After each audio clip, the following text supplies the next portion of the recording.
New World is almost really great for casuals, but it falls down in a couple of key areas. So first, let's talk about the positive points. And that is, at the moment, we are not seeing a constant gear progression treadmill. What I mean by that is, if you had really good gear 9 months ago, then it's probably still useful and relevant today. And if it was best in slot at the time, yes, it might not be best in slot, but it's still actually going to be very good. So if you got a good item at any point since launch, it's still likely relevant to today, which I think is a positive thing for casual players at least. Now, it is true that best in slot has changed over time, which if you're on the cutting edge of gear you might find frustrating, but I think that's inevitable as we get balance updates, and I think we sort of cannot be unhappy with balance updates, because otherwise we'd just be playing one meta and the game would get very stale and boring. Now, I don't know what system Amazon are going to go with in the future. We don't know how frequently they are actually going to bump up gear score and make it so that the gear you had is now no longer relevant. But what I think is promising is that the pace they are going at is good for casuals. Now, I think they know and we know that they did mess up when it comes to the Umbral Shard system when they bumped the gear score up from 600 to 625. That came way too soon for a lot of the player base, and the casuals at that point thought, oh, this is not going to be a grind that I can keep up with. But they learned that lesson then, and I think they may now be overreacting. I'm not saying they should be increasing the gear score, by the way, but I think that they sort of have messed up their times a little bit. When you look at a game like World of Warcraft, generally it gets a bump in gear score or your gear becomes irrelevant every major patch, and they maybe have 2 to 3 patches in between an expansion, and the player base are sort of happy with that. However, New World does not set that expectation, and that's going to be a little bit of a problem. In New World at the minute, your best in slot gear that you had at the start is still relevant, and if they start making it so that's not the case, people are going to get angry. So if they want to ever change that, they're going to need to like convince players that, you know, that's a good thing. At the moment though, because it's not like that, I think it's really good for casuals. But I'm sure at some point they'll find a proper middle ground. Either way, we're getting quite a big chunk where your gear is still relevant, and as I said, I think that's good. I do think at some point we will go past gear score 625. That is inevitable. It'll almost definitely come in a big paid expansion, but maybe like World of Warcraft, it'll come in a major big patch or something like that. However, what we do know is that when we get the Brimstone Sands anniversary patch, we're not getting a gear score increase. That was confirmed by an Amazon employee on the forums. And there were some mixed reactions to that, which I'm not going to go into massively here. But basically, as I just said, not chasing a constant gear score increase is good for casuals, but then you have to wonder what kind of progression they're going to add to make it so that the content is worth doing. We'll find out when that gets announced properly. And I actually think that sort of side progression is someplace that New World has done historically badly, but is getting a little bit better. So when we look at the new summer medley fair, obviously it's a timed event, but it's actually sort of fun to be able to do some like quest and reputation and stuff like that, and the majority of the rewards are like new outfits, new emotes, furnishing items. That's all really good and positive. Like, it's fun and it's not directly player power. Now, there is some player power technically, because some of it you can make gold, which you could argue is player power, but that's sort of optional. You don't have to do that, and the gold isn't like insane, it's just decent. So I think that's great for casuals. However, it is seasonal and will be turned off at some point. However, this patch adds the music profession, which I think is great for casuals almost, and that's basically the theme of this video. Basically, it's a new profession that is very similar to like Guitar Hero or Rock Band or something like that. It's a rhythm game basically, and it does come with some minor in-game buffs, but they're not that strong, and really it's designed to be fun. And I do think it's a fun activity for some casual players. It's not personally for me, but then again, not everything has to be just for me. However, I think the main problem with it is simply how long it's going to take to level. Simply, a casual player is unlikely to hit max level anytime soon. It could literally take years. I forget the numbers off the top of my head, but you have to play, I think, maybe like over 10,000 songs to get there, to get from 1 to like 200, and that's just a little bit crazy. And it sort of bugs me a little bit, because when you literally go on the profession tab, it's literally in a category called casual. So in my mind, you should just let the casuals max it out. Like, it's not that powerful to really limit behind such a time gate, if that makes sense, or an effort gate really, rather than a time gate. Obviously it requires both, but positively it does add a new way of collecting. You can now collect song sheet, which is basically new music for you to play, and they drop all over the world and in chests and, you know, bosses and stuff like that, and I think that overwhelmingly is positive. I personally would like more open world PvE farming of items. So for example, the housing item, the fishbowl, I think you should be able to farm it maybe from like alligators rather than elite chests. So you should actually see people farming alligators to try and get a fishbowl. I think that'd be cool, and if you did that with a variety of different items, then you'd have people in different areas of the world all farming stuff. It'd be really fun. Obviously what you don't want is where people are all farming like just one mob, because that is also not fun. Like, I'm gonna try and get the tag, like that's just a bit awkward as well. But basically I think that would offer some world PvE that's actually worth doing as a solo player, which is what casuals are probably going to want to do. A different type of casual thing that they've just recently done is to remove the expedition orbs, which are basically the keys that you needed to get in expeditions, both the mutated and the normal versions. And they are eventually adding a group finder. Currently it's actually been postponed because it was buggy. And both of those though I think is great for casuals. The orb sort of removes that like block in front of players who might be like, well, I don't really want to do that to get into this dungeon, so I'm just not going to do it. And the group finder is going to make it easy to find a group to do the expedition with. I do actually worry that lower gear score players might find it actually more difficult to get into an expedition, but we'll have to wait and see what the feedback is once we get that in live. So those are most of the positives that I've seen. What are the negative elements to New World that make it not so great for casuals? Well, the big one to me, and it's one that I've mentioned several times and I'm just going to keep mentioning, is the territory system and the wars. So because I've spoken about it many times, I'm going to try and keep this one a little bit short. Basically, owning some territories is just simply way too rewarding, and those rewards are now kept in a little bit of a clique.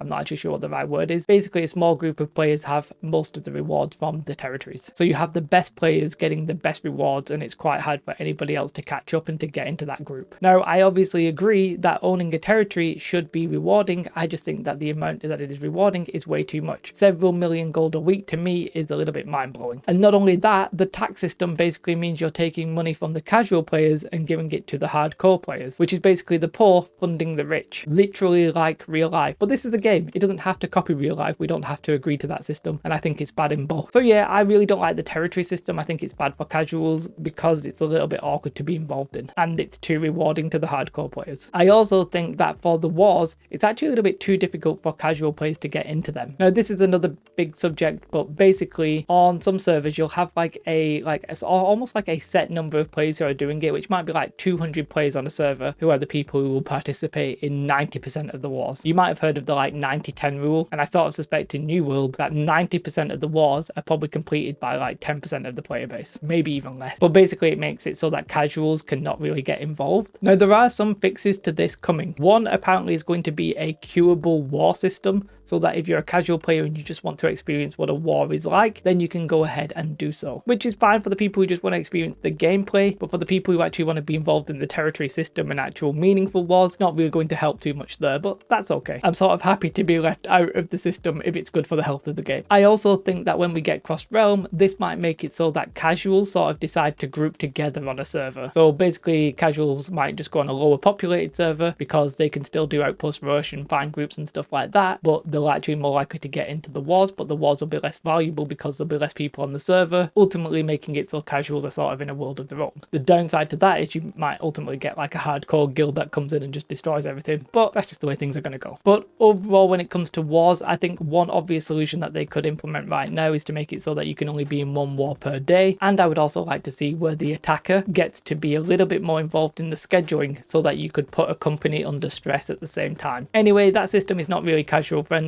and if you start correcting both those things, I think the game opens up a lot more for casual players. However, you need to do so not at the expense of your hardcore players who are really enjoying that gameplay. I'm not a game designer, I don't know how you do that. Although I just suggested maybe a war cap where you can only do one per day would maybe be a start. Now, another area that I think is bad for casuals, which sort of contradicts what I said at the start, is the gear score system and expertise. Now, I'm not going to fully explain the system here, and to be fair, they keep making the expertise system easier and easier. Though apparently they were actually going to make it so that the bump in expertise is greater in this patch than it used to be. However, that doesn't seem to have made it into the live patch for whatever reason. But at some point, if they make it so easy, my question is, why do they not simply remove it? Yes, I understand that there's like a game feedback loop and stuff like that, but eventually if it's going to be where a fresh 60 player can literally just go from gear score 500 to expertise 600 and then gear score 600 very quickly, what's the point in making that little wall of like getting there? They might as well just remove it. And I think once we get an expansion, ultimately I think we will see it being removed, because personally I just want gear to be gear. If you are a fresh level 60, I don't think you should have to like artificially grind up a number in the back end just to get your gear good. I think you should maybe work and progress your gear up instead of this like hidden number, which is not hidden, but it's sort of hidden to everybody but you, I guess. I personally think it's going to go in an expansion. I hope so, and I think in the short term they should just remove it as well, actually. And then I also think getting good gear is actually perhaps a little bit too difficult, or or more precisely, I think that it was too difficult, but things are getting a lot better now. So the best way that you used to have to get best in slot items was through crafting, and crafting was way too random and it was quite simply gambling. And I have to say, I absolutely hated that. Now you can still gamble to get good gear, that's true, but now with the PvP reward track, with better loot from Outpost Rush, with more expeditions giving better loot, generally you can find very, very good gear, if not best in slot gear, a lot easier than we used to be able to. And actually they've made crafting a little bit less gambly because of timeless shards and certain kind of patterns that are in game that like guarantee you 600 gear score and stuff like that. So they're making it easier. I think ultimately in an expansion, again, they'll probably make gambling crafting a thing of the past, but we'll have to wait and see. But yeah, overall, New World is almost a really casual friendly game, but sort of not quite. For my mind, they have some systems that they're going to have to rework, like territories and wars, but they're going to have to do that not at the expense of the hardcore players who enjoy them, and that's going to be a tricky balance. They probably need more side progression or horizontal progression, and I think the music progression sort of shows what's possible in that regard. Overall, I'm quite optimistic that the game will become more and more casual friendly, and I think they can do it without them watering down the experience so that the hardcore players no longer want to play. Things are getting better and I'm pretty happy about it. I just want them to take those few final steps and make the casual experience a lot more fun, but I'm confident we'll get there. What do you think? Do you think New World now is sort of casual friendly, or do you think it's actually still a little bit too hardcore because of the systems I mentioned? Is there anything that I should have put in this video that I didn't? Do let me know in the comments below. If you like this video and you want to support the channel, do consider becoming a member on YouTube. It truly would help. What you should definitely also do though is have a most beautiful day, like and subscribe. Goodbye.